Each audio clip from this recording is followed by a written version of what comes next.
fixons un objectif, on s'y tient, on met les financements. 5 millions de logements HLM, plus de 2 millions de demandeurs. Notre pays est de nouveau entré dans une crise du logement, une grave crise du logement.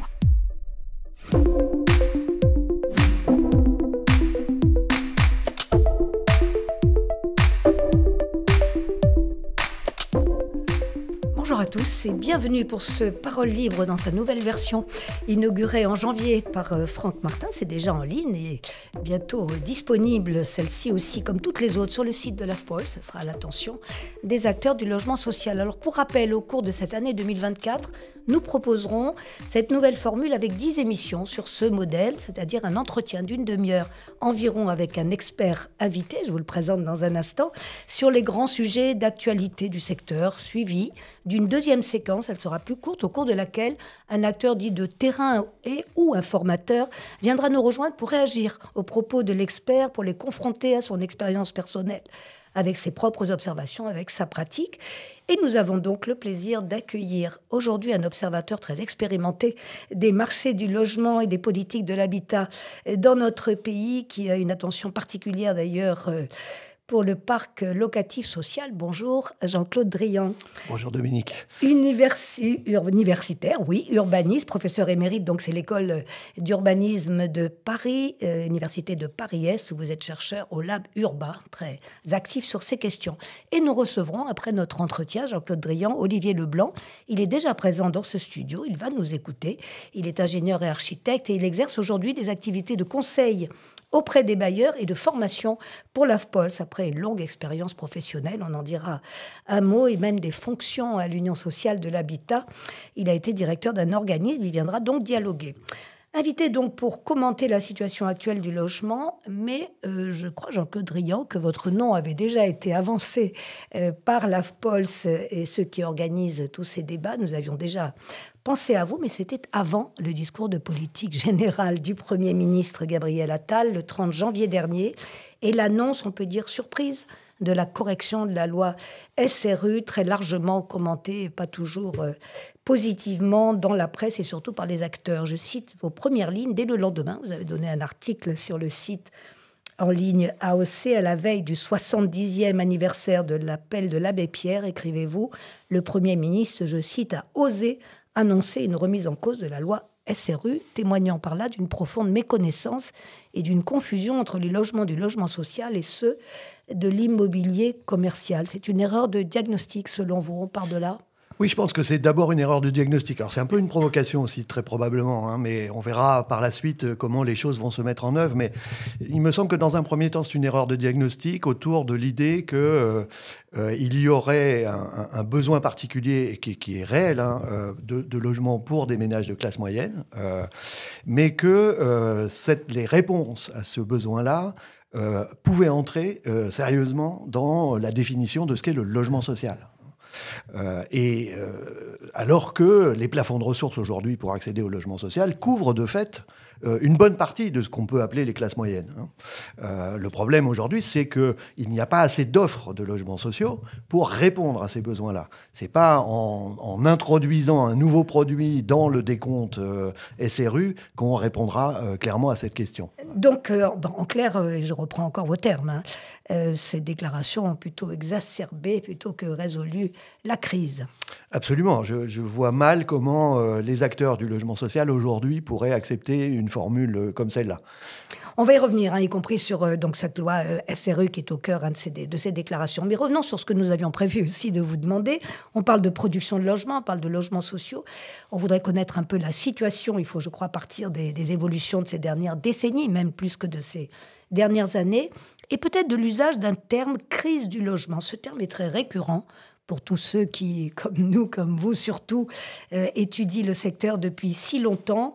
Mais cette fois, il vous semble vraiment qu'on peut logiquement parler de crise. Les signaux sont dans le rouge. Oui, je crois qu'aujourd'hui, tous les signaux sont dans le rouge et c'est la période que nous vivons là, depuis à peu près 18 mois est une période dans laquelle, ce qui est nouveau finalement, c'est qu'il y a un consensus sur l'idée de crise. Consensus parmi tous les acteurs du secteur, que ce soit les acteurs du secteur libre, les acteurs du secteur social, les acteurs associatifs, bien entendu, la Fondation Abbé Pierre parmi eux, et les chercheurs. Hein. Alors que depuis de nombreuses années, nous étions quelques-uns à utiliser le mot de crise, mais peut-être par erreur en fait, plus comme un signal d'alerte politique que comme l'usage réel du terme de crise qui signale un phénomène brutal, bref, et qui va entraîner un changement. Le problème, c'est que depuis 20 ans, les prix immobiliers n'ont pas cessé de croître et que ne cessant pas de croître, ils ont progressivement évincé une partie des ménages, justement les classes moyennes dont parlait le Premier ministre, mais ils ont évincé une partie de ces ménages de l'accès au marché. Et ça a eu pour conséquence progressivement de faire entrer dans le giron de la demande de logement social et du logement social ces ménages qui ne parvenaient pas à entrer dans le marché, mais aussi aux locataires du parc social, bien sûr, et aux locataires en général, mais plus encore ceux du parc social parce qu'ils ont des revenus plus modestes que les autres, se sont trouvés pour beaucoup dans l'incapacité d'en sortir en quelque sorte et de réaliser leur parcours résidentiel. Oui. Revenons un petit peu en arrière, peut-être Jean Caudry, en ces années. Je ne sais pas de quand il faut partir, des années 70 peut-être, 70-2000, c'est là qu'il s'est passé des choses. Ça dépend de quoi on parle, mais ouais. la hausse des prix telle qu'elle se manifeste depuis 25 ans, c'est la fin des années 90 en fait. 90, le retournement des prix, c'est 1998, ça se voit très très bien dans les courbes. Oui. Juste une petite remarque, vous avez cité la Fondation Abbé Pierre, on parle beaucoup aussi de mal logement. Je ne parle pas ici des gens qui sont carrément dans la rue, mais ce mal logement est constamment mis en avant par les associations, et à juste titre, sans doute. Mais vous le relativisez un peu, ce chiffre. Oui, je le relativise sans le relativiser. C'est-à-dire qu'il faut dire d'abord que la Fondation Abbé Pierre... qu'ils avancent d'ailleurs la Fondation Abbé Pierre dit 4 100 000 personnes mal logées en France, auxquelles ils ajoutent quand même 12 millions de personnes qui sont fragilisées par leur situation de logement. Donc, ils ne vont pas jusqu'à dire mal logées, mais ils disent fragilisées parce que le logement pèse trop cher dans leur budget, parce que ils sont dans des copropriétés en difficulté, enfin, voilà, ce type de choses.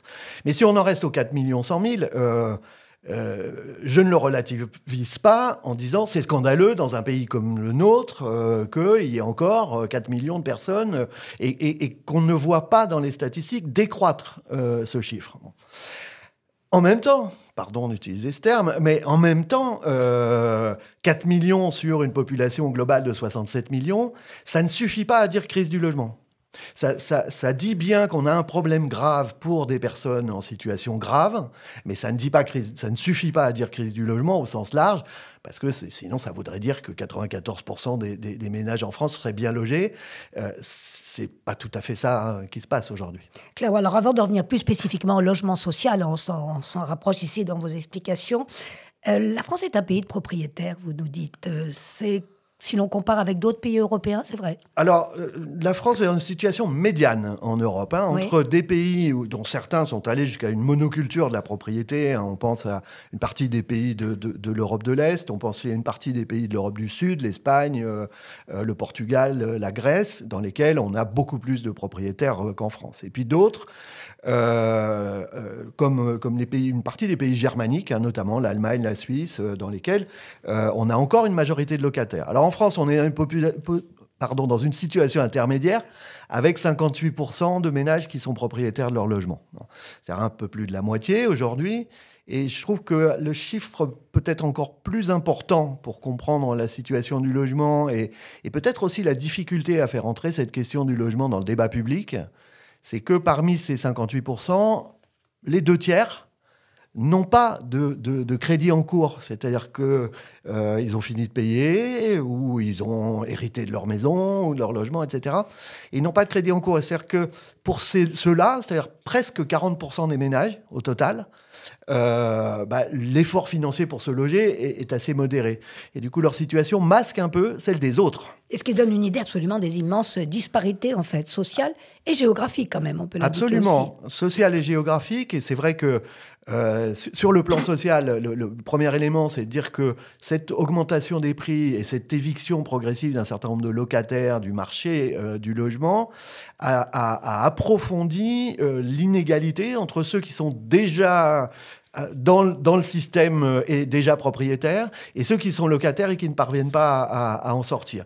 Et leurs parcours se sont éloignés progressivement. Hein. Et ça, c'est un facteur d'inégalité sociale.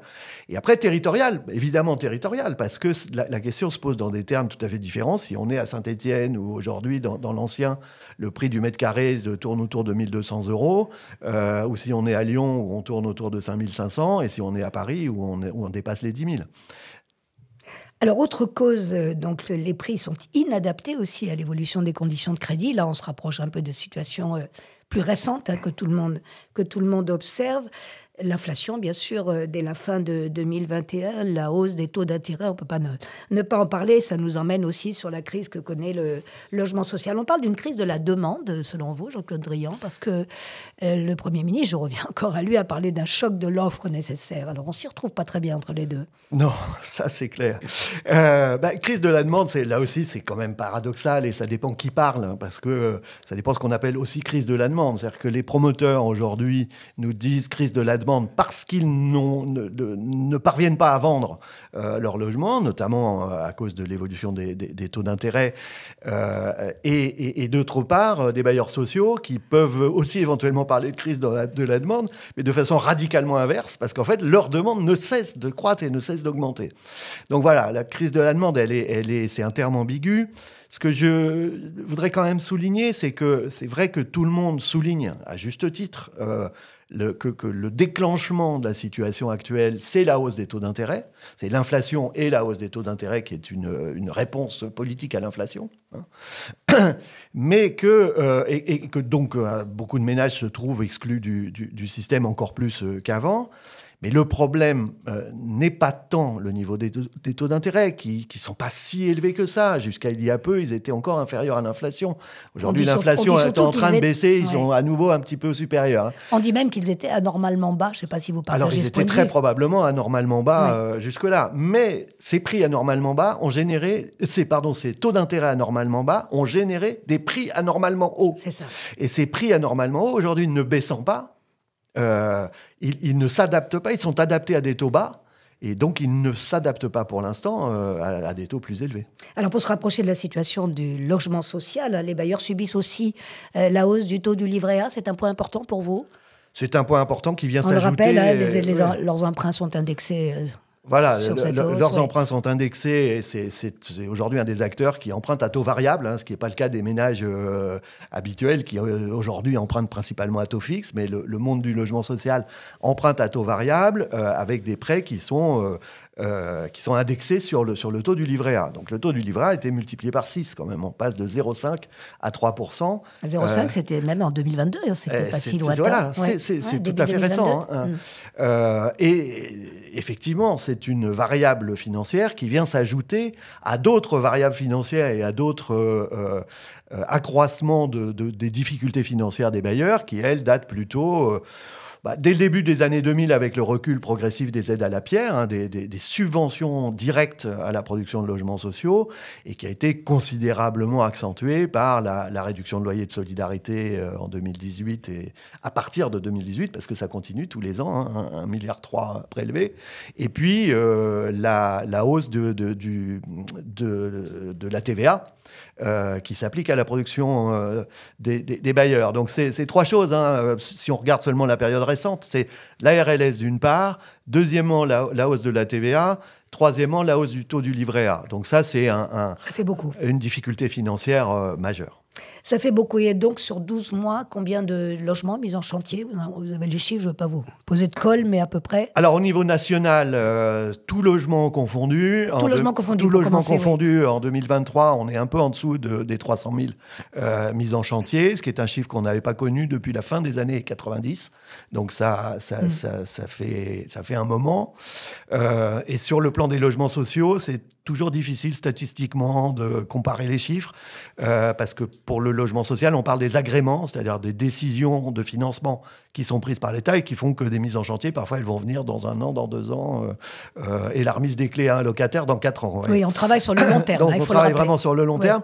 Et là, on a aussi, en termes d'agrément de nouveaux logements sociaux en 2023, une baisse significative dont j'entendais hier dans un colloque auquel je participais, Emmanuel Cos, présidente de l'USH, dire que ça n'était sans doute malheureusement que le début.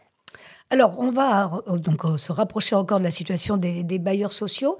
Et là, vous pointez, parmi d'autres, vous n'êtes pas le seul, et eux-mêmes en parlent souvent, les opérations mixtes qui sont menées donc par les promoteurs et qui comportent une part, on le rappelle, de logements qui sont vendus en bloc à des bailleurs sociaux. C'est une mesure qui, selon vous, quand même, est très significative dans la situation actuelle. Oui, c'est ce qu'on appelle la VFA HLM. Les fameux VFA, absolument. La vente en l'état futur d'achèvement qui fait que depuis le début des années 2000, elle s'est développée dans le monde du logement social, une pratique qui est d'ajouter aux pratiques traditionnelles de la maîtrise d'ouvrage directe l'idée que les bailleurs sociaux peuvent acheter des fractions d'immeubles ou d'opérations immobilières à des promoteurs dans une logique de mixité sociale, entre autres. Et pourquoi la critiquez-vous ? Parce qu'elle a quand même rendu service aussi. Alors, elle a rendu Largement. service, absolument. Elle a rendu service, peut-être a-t-elle pris trop d'ampleur, puisque, si j'en crois les derniers chiffres disponibles, c'est à peu près un logement social sur 2 ces dernières années qui a été produit comme ça en VFA. Ah oui. C'est trop parce que ça a généré une double dépendance, c'est-à-dire une dépendance des bailleurs sociaux à l'égard des promoteurs. Et quand on constate aujourd'hui après des années florissantes dans lesquelles ça fonctionnait très bien, les promoteurs sont amenés à abandonner des opérations, à être beaucoup plus timorés, et à juste titre, puisqu'ils ont cette crise de la demande dont nous parlions il y a un instant. En même temps, ils abandonnent parallèlement les logements sociaux qui étaient programmés dans ces opérations. Et puis, c'est aussi un problème pour les promoteurs, parce que beaucoup disent que dans ces opérations mixtes, le fait qu'ils devaient vendre à des bailleurs sociaux à des prix inférieurs à ceux qu'ils pratiquaient pour les acquéreurs du marché libre, ça les amenait à tirer un peu vers le haut les prix des acquéreurs du marché libre. Et que le contexte actuel, avec la hausse des taux d'intérêt, fait que tirer les prix vers le haut, c'est perdre aussi des clients. Et donc, cette VFA HLM, dans le contexte actuel, elle contribue au blocage du système. Elle vient s'ajouter aux problèmes financiers dont nous parlions il y a un instant. Au fond, c'est un effet pervers, c'est cela qui c'est vous un inquiète. effet, voilà, parce qu'il s'est trop bien développé. Il s'est trop bien développé, absolument. D'accord. Alors venons-en à la loi SRU, donc annoncée encore une fois par Gabriel Attal, qui, je le cite, voudrait ajouter pour une part les logements intermédiaires accessibles aux classes moyennes dans le calcul des fameux 25% imposés aux collectivités locales. Alors, je ne reviens pas sur toutes les réactions très négatives du milieu. J'ai cité la vôtre, mais Emmanuel Cos, la présidente de l'USH, enfin, pratiquement tous les grands acteurs du logement social ont réagi négativement. Pourquoi ? La première critique serait laquelle ? Une concession à des maires récalcitrants sur ce fameux 25% ? Absolument. C'est ce que vous mettez en avant en premier ? Oui, c'est une concession à des maires récalcitrants. Alors l'idée n'est quand même pas de comptabiliser tous les logements intermédiaires, mais c'est d'accepter de comptabiliser une part de logements intermédiaires dans les objectifs SRU. Et oui, c'est une concession aux maires récalcitrants qui déjà développait, il y a eu pas mal de travaux de recherche sur ce sujet, tout à fait intéressants, déjà développé des stratégies un peu d'évitement en incluant plus de logements étudiants dans les opérations de résidence pour personnes âgées, toute sorte de choses qui entraient dans la comptabilisation des logements sociaux et qui leur assuraient qu'ils ne seraient pas trop envahis par les pauvres. Inquiétude classique. Vous appelez ça des contournements ? Oui, ce sont des contournements, ce sont oui. des modalités d'évitement qui utilisent de certaines failles, probablement des obligations. Et là, on crée une nouvelle faille, potentiellement. Donc, encore une fois, c'est aussi une erreur de diagnostic parce que la clientèle des logements locatifs sociaux n'est pas du tout la même que celle des logements locatifs intermédiaires, sans nier l'intérêt de ce produit.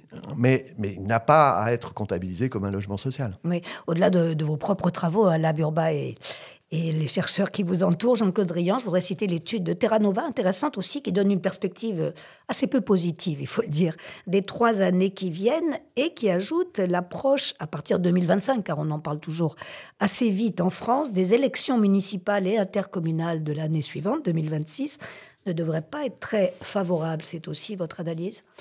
Oui, là, on parce est que... plus politique, mais ça compte beaucoup. Oui, bien sûr, parce que de long terme. Parmi les multiples facteurs qui conduisent au ralentissement de la production de logements sociaux, de logements en général et de logements sociaux en particulier, il faut se souvenir que en fait, cette baisse de la production ne commence pas avec la crise de l'inflation et la hausse des taux d'intérêt. Elle commence dès 2019. Ça avait été même le thème d'une plénière au congrès HLM de 2021, où on soulignait ce ralentissement, notamment dans les métropoles, à partir de 2019. Et une des analyses qu'on pouvait en faire, c'était l'approche des élections municipales. Mais donc voilà, on on a une vieille habitude. C'est-à-dire, on voit bien que dans les statistiques de la construction, autour des dates d'élections municipales, on a des petits trous dans la production. Et simplement, d'habitude, ça repart après. Au bout d'1 an ou 2, les nouveaux élus s'habituent à l'idée, comprennent l'importance qu'il y a à produire des logements sociaux sur leur territoire, et donc et des logements en général. Et donc la production repart. Il se trouve que là, on a un certain nombre de facteurs qui font que la production ne repart pas. Et c'est vrai qu'on peut craindre qu'à l'approche des prochaines municipales, qui vont venir finalement assez vite, eh bien, ce facteur-là joue à nouveau. Ça ne s'arrangera pas. Alors, je résume. Donc, vous l'avez dit, un cumul d'une baisse du nombre de logements mis en chantier, effondrement des ventes. Là, on parle sur le plan général, recul du crédit, difficulté que vous venez de décrire pour le logement social. Il y a quand même une mesure que vous sortez, une seule mesure contre la crise. Mais il y en a peut-être d'autres, vous allez nous le dire. Le sauvetage de logements, des logements de promoteurs qui ont été rachetés par des bailleurs sociaux, non ? C'était où ça, à Paris ? Un peu partout sur le territoire, des opérations plantées de promoteurs. Je crois qu'on est autour de 47 000 logements qui vont être acquis soit par CDC Habitat, soit par des filiales d'Action Logement. Dans la plupart des cas, d'ailleurs, pour produire du logement intermédiaire. Donc, on revient à cette idée-là. Mais c'est quand même une mesure qui vous paraît efficace contre la crise. C'est une mesure qui va sauver un certain nombre d'opérations immobilières qui sinon étaient plantées et qui poseraient un certain nombre de problèmes, des problèmes privés pour les promoteurs, mais aussi des problèmes publics quand on a des opérations qui sont commencées, des immeubles pas finis, enfin voilà, des choses non commercialisées qui, d'un point de vue urbain, posent aussi problème. Simplement, cette mesure c'est pas une nouveauté. En 2008, au moment de la crise financière, il y avait déjà eu des programmes exactement identiques. Simplement, ce qui se produit aujourd'hui, c'est que c'est la seule mesure contracyclique, pour employer le jargon d'économiste. Alors que, par exemple, en 2008, on avait eu des mesures contracycliques extrêmement fortes. Une ouverture généralisée du prêt à taux zéro. Une ouverture généralisée du prêt à taux zéro, sans plafond de ressources, dans le neuf et dans l'ancien. Ça met de l'huile dans le moteur. Création du cellier, qui est un dispositif de défiscalisation de l'investissement locatif, qui vient beaucoup plus puissant que le dispositif précédent qui était l'Eurobien, la fin du plan de cohésion sociale avec de l'argent injecté dans le monde du logement social pour produire. Donc, en fait, on n'a pas eu de crise immobilière en 2008-2009. Il y a eu un petit choc, mais qui a duré 6 mois. Il n'y a pas eu de crise immobilière. Aujourd'hui, il y a même on parle de crise, comme vous l'avez dit. On parle de crise et il y a un refus du point de vue de l'État central de mettre en place des mesures contracycliques. Encore une fois, je vous cite Jean-Claude Drian, vous êtes assez sévère, à la conviction idéologique du président de la République, donc apparemment son Premier ministre est sur la même ligne, je le cite, un système de surdépense, c'est le président qui parle, un système de surdépense publique pour de l'inefficacité collective. C'est une phrase qui vous met un peu en colère. Oui, c'est une phrase quand même un peu surprenante, surprenante et en même temps significative d'une entrée effectivement idéologique sur la question. C'est une phrase du président de la République dans une interview à un journal économique en mai dernier, donc il n'y a pas si longtemps que ça, avec l'idée que finalement, on produit probablement trop de logements et de logements inutiles qui viennent enrichir un certain nombre de propriétaires. Alors, il fait sans doute référence à ce qu'on appelle le Pinel aujourd'hui, mais qui indique qu'il y a bien plutôt une volonté d'assainir le marché en ne l'aidant plus. En ne l'aidant plus. Alors, venons-en aux pistes de travail que vous préconisez, car on n'est pas que sur un constat un peu décourageant, mais il était nécessaire de remonter ces années-là, Jean-Claude Drian. Pistes de ce travail ou donc préconisation pour les organismes HLM, la question centrale que j'ai envie de vous poser, mais elle est peut-être un peu trop générale, à quelles conditions peut-on produire aujourd'hui du logement social dans la situation que vous venez d'écrire? Quel est le premier levier pour vous? Le premier levier, sans surprise, c'est l'argent. Rendre l'argent au bailleur. Voilà, rendre l'argent au bailleur. Parce que, à force d'en prendre, c'est vrai qu'on partait d'un constat d'une certaine tranquillité financière dans le monde du logement social, qui était pour moi plutôt une bonne nouvelle. Parfois mise en avant comme étant scandaleuse, parce qu'après tout, ils doivent s'occuper des pauvres, c'est scandaleux qu'ils soient riches, sauf que s'ils sont riches et que ça leur permet de s'occuper des pauvres, mieux que s'ils étaient pauvres, voilà, c'était plutôt une bonne nouvelle. Alors que là, on les a appauvris. Alors que là, on les a appauvris. Tel que vous nous l'avez on les décrit. a appauvris et ça se voit bien. Il y a l'étude traditionnelle au moment du congrès HLM de la Caisse des dépôts sur la situation financière des bailleurs sociaux qui, en octobre dernier, indiquait que les situations financières des bailleurs sociaux ne leur permettraient pas de tenir à la fois leurs objectifs de rénovation du parc, qui sont aussi des objectifs très importants en termes de production, et un rythme soutenu de construction neuve. Et l'étude de la Caisse des dépôts montrait que pour tenir, il faudrait quasiment baisser d'un tiers la production neuve. Donc, on voit bien qu'il y a un problème financier au départ, quand même. Donc, premier point pour vous, avec des différences, vous insistez souvent là-dessus, différences territoriales. On parle de la région parisienne, c'est pas la même chose que Absolument. d'autres zones détendues. On en dit un mot quand même. Oui, absolument. Parce qu'on a peut-être tendance à beaucoup généraliser quand on parle de ces questions. Tout à fait. Mais ça veut dire aussi que selon les territoires, les enjeux de production sont différents. Non pas pour dire qu'il y a des territoires où il ne faut pas produire, mais probablement que dans un certain nombre de villes à marché dit détendu, parce que c'est un concept qui pose un certain nombre de problèmes. Quand on va sur le territoire, on s'aperçoit que finalement, il n'y a pas tant que ça de marché vraiment détendu, mais dans lesquels la question de la production, elle ne se joue pas peut-être essentiellement sur de la construction neuve, mais évidemment sur du renouvellement, donc avec une part de construction neuve, mais pour remplacer ce que l'on démolit, mais aussi de l'action sur le parc existant, tout ce qui se fait dans les programmes d'action cœur de ville, tout ce qu'on appelle l'acquisition-amélioration, qui joue un rôle important.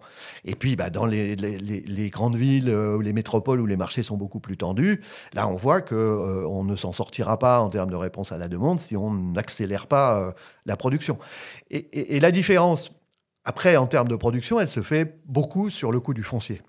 Bien sûr. L'autre levier, Jean-Claude Drian, je crois que vous le mettez aussi facilement en avant, c'est la mobilité que les bailleurs connaissent bien, stimuler la mobilité. On sait qu'aujourd'hui, beaucoup d'occupants des logements sociaux ont du mal à quitter leur logement. Alors des logements trop grands, des logements qui ne sont plus adaptés, des logements... Et on aimerait bien, mais on a bien expliqué que leur situation financière ne leur permet pas forcément de quitter. Enfin bon, c'est une sorte de cercle vicieux bien connu du secteur. Oui.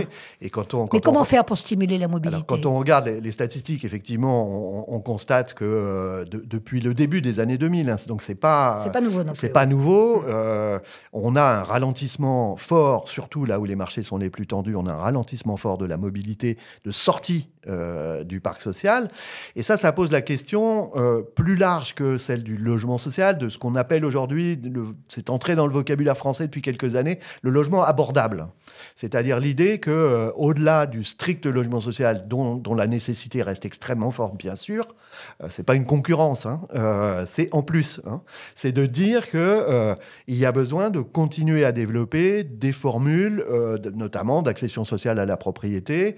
On le voit avec le bail réel solidaire, qui qui tend à se développer, qui joue aujourd'hui un rôle marginal, quantitativement bien sûr. Mais qui est un succès quand il est appliqué pour vous? Absolument, oui. Qui est un succès dont il faudra interroger les limites, parce que jusqu'à quel point les ménages resteront-ils preneurs ou seront-ils preneurs dans la durée d'un logement dont ils ne pourront pas librement disposer ou assurer la revente en faisant des plus-values, qui est quand même une grande tradition des marchés immobiliers, mais quand même qui me semble tout à fait un bon produit, et dont on voit bien qu'il cible prioritairement ces ménages qui sont aujourd'hui locataires, et singulièrement dans le parc social, et qui peuvent trouver une porte de sortie beaucoup plus abordable vers la propriété, et en même temps, de ce fait, libérer des logements pour tous ceux qui sont dans les files d'attente. Oui, parce qu'il y a quand même certaines villes qui parviennent assez bien. Alors, nous avons préparé ensemble cet entretien, et vous m'avez dit on va encore parler de Rennes. Il n'y a pas que Rennes. Mais on peut parler de Rennes.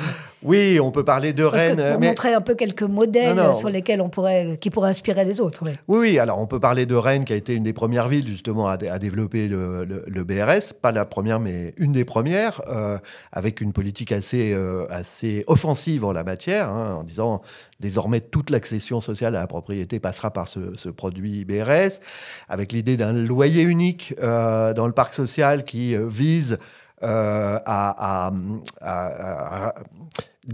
réduire les mécanismes un peu ségrégatifs qui font qu'on a des quartiers populaires, de grands ensembles où les loyers sont historiquement bas du fait de leur modalité de production, et d'autres plus récents dans lesquels les loyers sont plus élevés.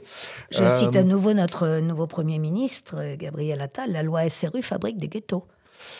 Alors, la loi SRU fabrique tout sauf des ghettos, puisque la loi SRU, justement, vise à éviter les ghettos. C'est-à-dire que arriver à 25% de logements sociaux dans des communes qui, historiquement, n'étaient pas les communes les plus populaires, c'était celles qui en avaient peu, c'est justement une façon de les faire sortir pour certaines de formes de ghettos dont on parle moins et qui sont statistiquement beaucoup plus prégnants, qui sont les ghettos de riches. Bien dit, merci Jean-Claude Drian. Alors je résume un peu tout ce que nous avons dit, et on va recevoir dans un instant Olivier Leblanc, je vous l'ai dit, qui vous écoute depuis que nous sommes installés, et qui a certainement quelques remarques à faire ou à ajouter par rapport à son expérience personnelle. Je reviens sur les pouvoirs publics. Bon, vous les avez clairement un peu dénoncés dans les positions qu'ils prennent. Je n'y reviens pas, mais quand même, que peut-on attendre d'eux? Pas tout, certainement, mais que faudrait-il qu'ils fassent? Là, vous avez donné quelques leviers: rendre l'argent aux bailleurs, d'accord, prendre des initiatives, le BRS ou d'autres mesures similaires, en mettant bien en avant les différences territoriales, région parisienne ou d'autres régions plus détendues, entre guillemets. Que peut-on attendre aujourd'hui des pouvoirs publics, ou idéalement, que souhaiteriez-vous qu'ils fassent plutôt? Alors d'abord, quand même dire pas qu'il tout n'y a pas... attendre d'eux. Ben non, surtout, il n'y a pas une solution magique. Bien sûr. On peut attendre des pouvoirs publics qu'ils mettent en œuvre un ensemble, finalement, extrêmement large de pistes de solutions. Il y a un point quand même qui me semble particulièrement important, que je mentionnais très rapidement tout à l'heure, c'est celui du foncier. C'est-à-dire qu'aujourd'hui, la production de logements dépend, et ses coûts de production dépendent considérablement à la fois de la disposition de terrain et des prix. Et cette mise à disposition des terrains, en plus dans une logique dans laquelle on va accentuer probablement la rareté foncière avec le ZAN, avec la politique de zéro artificialisation nette, ça va être de lutter contre tous les mécanismes de rétention foncière, notamment, et de surspéculation sur le foncier. Donc là, il y a des mesures nationales probablement à prendre, en modifiant par exemple le droit de préemption, en mettant en place peut-être des modalités de régulation des prix. Mais ces mesures nationales, elles ne seront efficaces que si elles sont relayées par des politiques locales. Et ça, c'est le dossier aussi qui est aujourd'hui ouvert, qui est le dossier de la décentralisation des politiques du logement, dans une logique de complémentarité, surtout pas, même si c'est une tentation forte de l'État aujourd'hui, de confier le dossier, de refiler tout le bébé aux collectivités, mais dans une logique de complémentarité entre l'État, garant d'un certain nombre de choses, et des collectivités locales actives sur leur territoire. Il faut une nouvelle loi logement 2024 avec ce nouveau gouvernement ?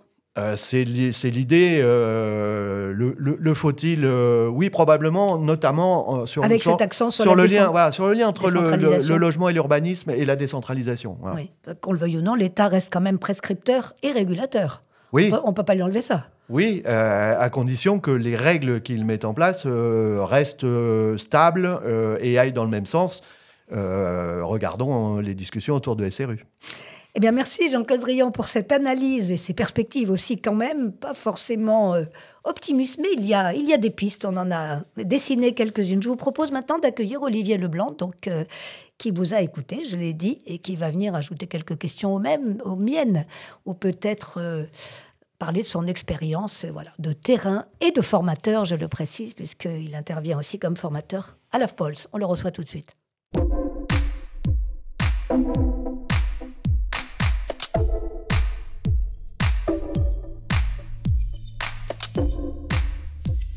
Bien, nous accueillons à présent Olivier Leblanc, qui était déjà présent dans ce studio. Bienvenue Olivier Leblanc, qui vous a écouté, Jean-Claude Drillon. Alors je vous représente, je l'ai brièvement dit tout à l'heure, vous êtes ingénieur et architecte de formation. Vous exercez aujourd'hui des activités de conseil auprès des bailleurs et de formation aussi à l'AFPOLS. Voilà, c'est important pour nous, car on voulait aussi mettre en avant ce volet formation, bien sûr, dans nos paroles libres. Et vous avez tout de même une très longue expérience professionnelle avec des fonctions à l'Union sociale pour l'habitat et je crois au moins une douzaine d'années, voire plus, je ne sais plus, comme directeur d'un organisme. C'était à Paris. Voilà, donc on fera tout de suite la différence entre région parisienne et terrain. Mais ce qui effectivement était important pour nous, c'est d'avoir votre réaction au vu de cette expérience, de longue expérience. Vous avez donc écouté Jean-Claude Drillon, notre échange. Et quelle serait votre première remarque sur tout ce qu'il nous a dit ? Alors, ma première remarque, c'est qu'effectivement, nous sommes dans une situation de crise, incontestablement. Aujourd'hui, on est avec un grand écart entre l'offre et la demande, et il y a un évident besoin de production. Mais il faut quand même faire la différence entre la production et la construction neuve. Pour produire des nouveaux logements, c'est ce que doit faire le mouvement HLM, le logement social en général. Eh bien, il faut créer des nouveaux logements, mais on ne crée pas toujours en construisant. Bien sûr, c'est l'essentiel, mais il faut aussi utiliser le bâti existant. Moi, si je prends mon expérience personnelle, à Paris, comme vous le disiez à l'instant, sur une dizaine d'années où la moyenne de production de la société que j'ai dirigée était d'environ 350 logements par an, un quart seulement provenait de la construction neuve sur les ZAC, dans les dents creuses, etc. Tout le reste, c'était la réutilisation du bâti existant. D'autant plus intéressant que ce n'était pas les années récentes, c'était quand ça ? C'était jusqu'en 2017. Ah, quand même, oui, d'accord. Donc c'est vrai que c'est un point important et ça questionne parce que il faut aussi réaliser ce que représente la construction neuve, traditionnelle, en béton, etc. Il y a quand même des sujets comme on dit, d'empreinte carbone. Je rappelle quelques chiffres mais qui ne sont pas forcément très bien connus. 1 mètre carré construit, c'est 1 tonne de CO2 en empreinte globale. C'est-à-dire qu'un logement, 65 mètres carrés par exemple, c'est l'équivalent de 20 vols transatlantiques, 20 vols transatlantiques commerciaux.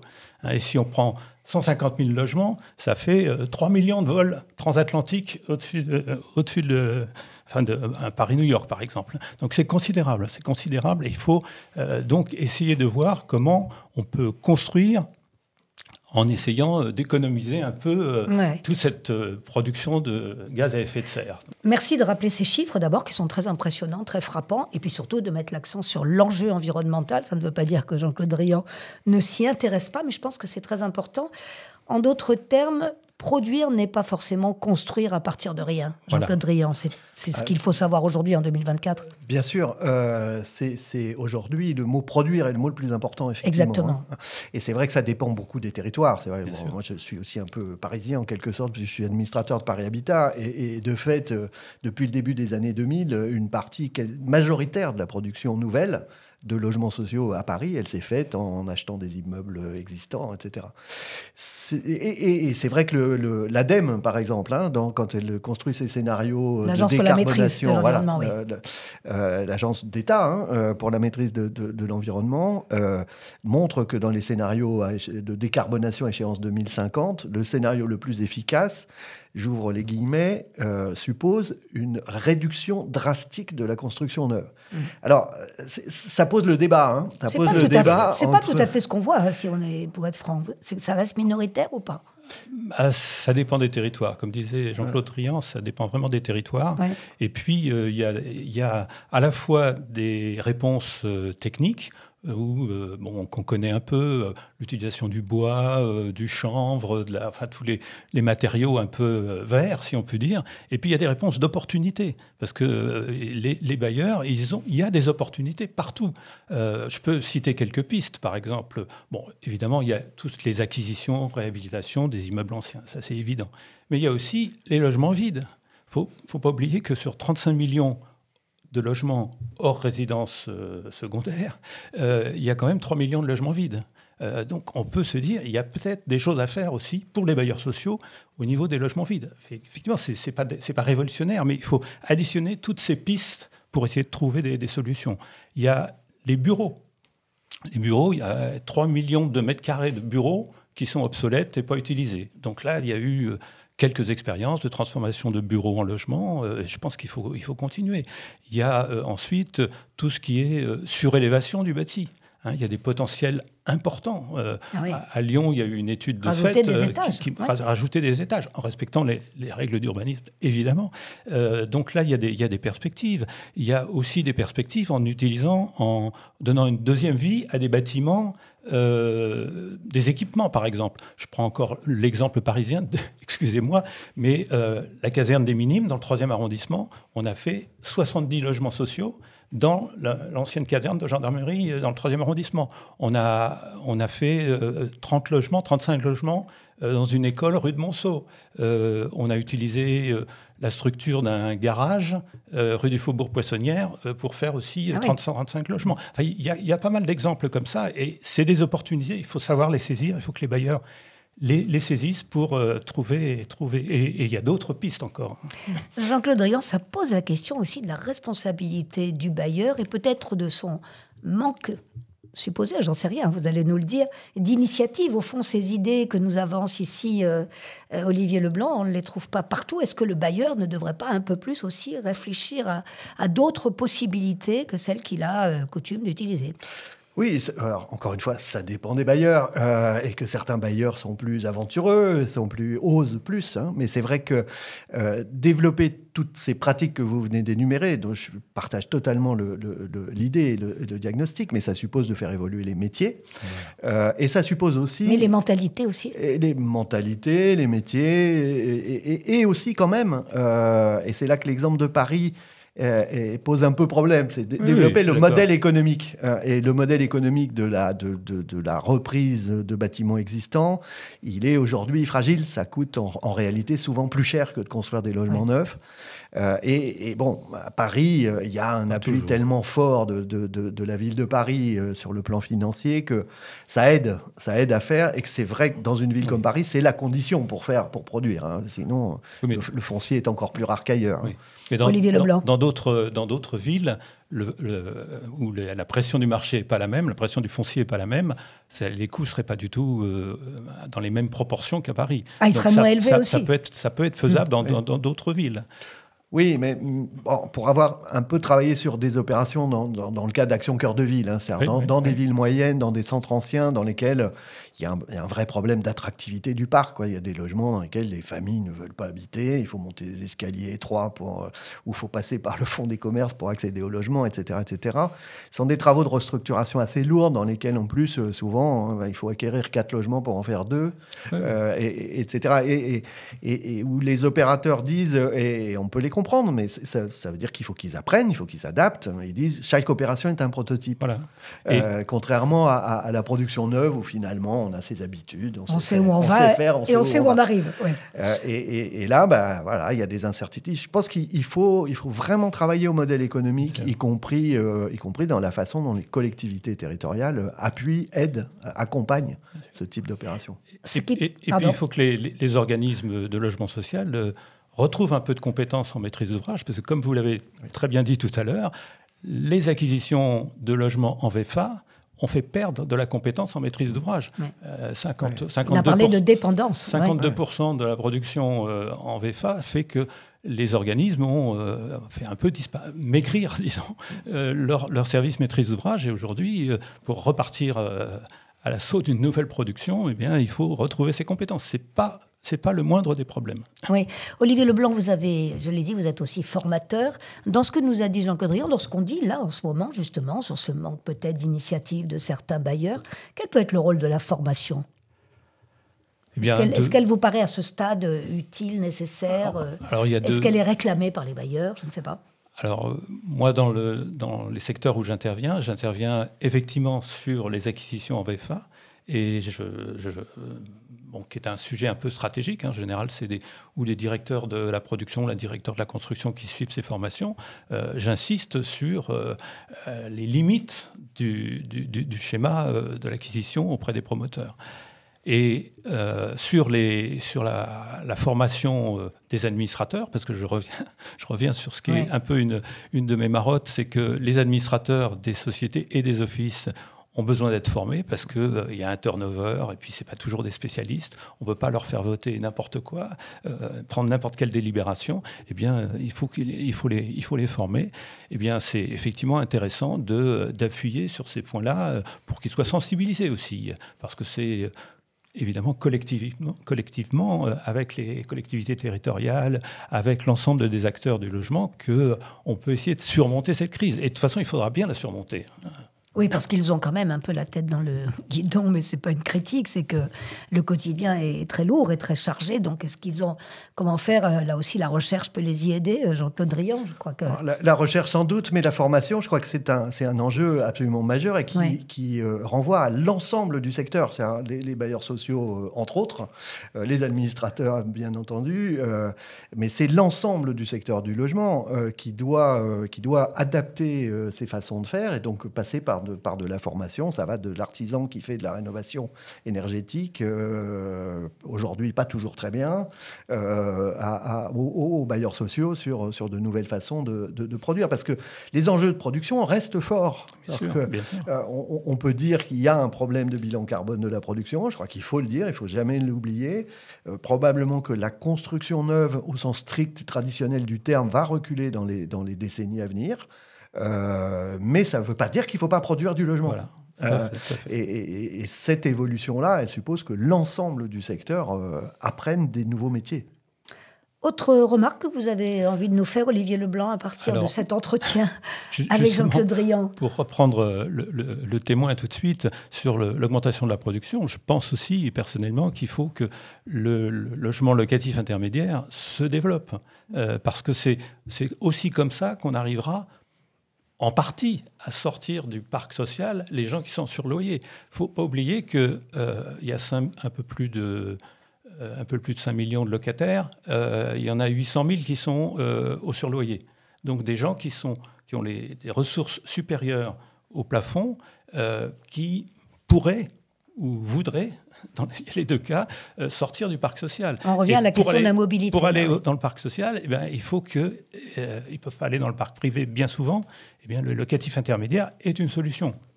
Alors, je suis tout à fait d'accord avec ce qui a été dit sur les réserves par rapport au détricotage, entre guillemets, de la loi SRU, mais l'objectif, c'est quand même d'essayer de faciliter la production, alors par les organismes d'HLM, pourquoi pas, mais aussi par d'autres acteurs du logement, la production de logements locatifs intermédiaires, peut-être même en réutilisant du bâti existant.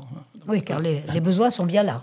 Jean-Claude Riant, dernier mot peut-être. Enfin, encore Une remarque là-dessus? Sur le logement intermédiaire, effectivement, là-dessus, je n'ai aucun doute sur le fait que les besoins soient là. Il cible une population un peu particulière quand même, qui est celle aujourd'hui du jeune cadre en début de vie professionnelle et familiale. Donc, c'est souvent un couple, parfois avec un enfant, mais qui va, au bout de 4-5 ans, repartir. Les analyses des principaux bailleurs de logements intermédiaires montrent bien ça. Donc, c'est des logements qui, à côté des logements sociaux, ont des taux de rotation beaucoup plus élevés. Et encore une fois, une cible de population un peu différente, mais qui est réelle. Le logement social a vocation à être quitté un jour ou l'autre. Vous êtes d'accord, vous, l'un et l'autre, sur ce point de départ? C'était en tout cas sa vocation à l'origine? On constate que c'est difficile pour les gens de quitter le logement social. On voit même des personnes âgées, voire très âgées, éventuellement seules, qui occupent encore le 4 pièces ou le 5 pièces qui leur a été attribué quand ils avaient des enfants. Et donc ces personnes-là, leur retraite leur permet, avec un taux d'effort assez important, de payer un loyer qui est important, mais elles n'ont pas envie de déménager. Bien sûr. Et je sais que sur Paris, on a réussi à récupérer des grands logements comme ça. Il y avait peut-être moins de demandes de très grands logements, et on les a découpés. On a fait 2 pièces ou 2-3 pièces pour créer, justement, produire des nouveaux logements. Ça, c'est aussi une manière de produire des nouveaux logements. Ça reste très marginal, bien évidemment. Ça reste très marginal, c'est la question que j'allais vous poser. Oui. On le fait peu, ça? On le fait peu, parce que ce n'est pas forcément facile. Il y a des problèmes d'accessibilité, de cage d'escalier. La géographie même de l'immeuble ne permet pas toujours. Mais c'est une direction.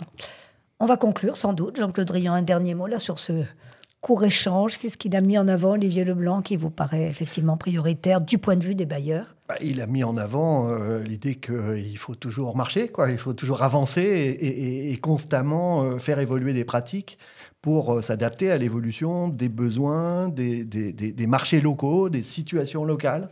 Et de la situation du logement et du marché dans le territoire. Les endroits où il y a des logements vacants ne posent pas les mêmes types de questions et de pratiques à venir. Il a parlé de foncier beaucoup, Jean-Claude Drillon aussi, Olivier Leblanc. Oui, effectivement. Et on a parlé du fameux problème d'artificialisation des sols. C'est vrai que c'est aussi un sujet d'environnement important. On voit toutes les catastrophes qu'il y a pu avoir avec les différentes tempêtes et autres. Donc c'est aussi des précautions à prendre. Et on comprend, ça résiste tout de même sur ce point-là. On voit bien que les élus locaux, ils sont entre deux chaises. Ils aimeraient bien développer leur commune, accueillir tel ou tel équipement ou tel quartier nouveau, mais il y a des problèmes de risque, et puis il y a aussi l'enjeu des nappes phréatiques, etc. Bien, encore bien des sujets à traiter. Merci beaucoup à tous les deux. Merci Jean-Claude Drillon d'être venu nous trouver. On trouvera, je pense, sur le site les travaux que vous avez publiés, en tout cas les tout derniers, notamment cet article auquel je faisais référence sur AOC, paru dès le lendemain de la déclaration de politique générale de notre Premier ministre. Oui, il était écrit il y a 15 jours, mais on m'a demandé de transformer un petit peu l'introduction. Voilà, comme nous avons fait aujourd'hui dans notre échange. Merci aussi à Olivier Leblanc d'être venu nous trouver. Et pour vous tous, donc, qui suivez Parole Libre, j'annonce que notre prochain invité sera un spécialiste de l'intelligence artificielle, sujet qui nous préoccupe tous. Il s'agit de Benjamin Revel. À très bientôt.